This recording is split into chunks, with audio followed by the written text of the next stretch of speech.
આ મારા દાદી છે, 107 વર્ષની ઉંમર છે એમની, અને એ જ્યારે રાતે વોશરૂમ જતા હતા તો પડી ગયા અને એને સાથળમાં ફ્રેક્ચર આવી ગયેલું હતું. તો પછી અમે ઘણી બધી બીજી હોસ્પિટલમાં પણ ગયા હતા, પણ પછી અમે એમ્સમાં આવ્યા અને અહીંયા એમ ડૉક્ટરની બહુ બધી સારી સર્વિસ છે અને ઓપરેશન તો મોસ્ટ ઓફ બધાએ ના જ પાડી દીધી હતી, પણ અહીંયાના ડૉક્ટરે રિસ્ક લીધું અને સક્સેસ પણ ગયું છે. એટલે બહુ સારી સર્વિસ છે, બહુ સારું મેડિકેશન છે, સતત ઓબ્ઝર્વેશન, સતત મોનિટરિંગ, દિવસ અને રાત બાની સાથે જ રહ્યા છે એ લોકો. અને જમવાનું પણ આ લોકો અહીંયાથી જ જે પ્રમાણે એનો રિપોર્ટ આવે છે એ પ્રમાણે એ લોકોનું જમવાનું પણ પેશન્ટ માટે અહીંયાથી જ આપે છે.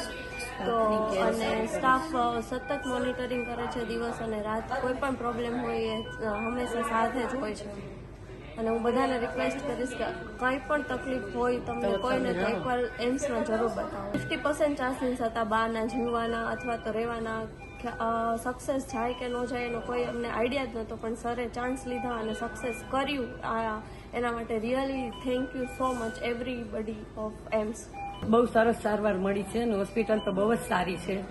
અમને તો એમ બહુ ગમ્યું, એમ કે ના સ્ટાફના માણસો બી એટલા સારા છે કે બધી બહુ કેર કરે છે બાની, એમ ઘણું બધું ધ્યાન રાખે છે. જમવાનું આ તે બધું એના ડાયટ પ્રમાણે આપે છે અને સારું. અમે તો ગમે એમ જ કહેશું કે ભાઈ એમ્સમાં જ જવાય. અમને આશા નહોતી અમારા બાની કે પાછા આવશે એવી, પણ ડૉક્ટરે બહુ વ્યવસ્થિત ઓપરેશન કર્યું અને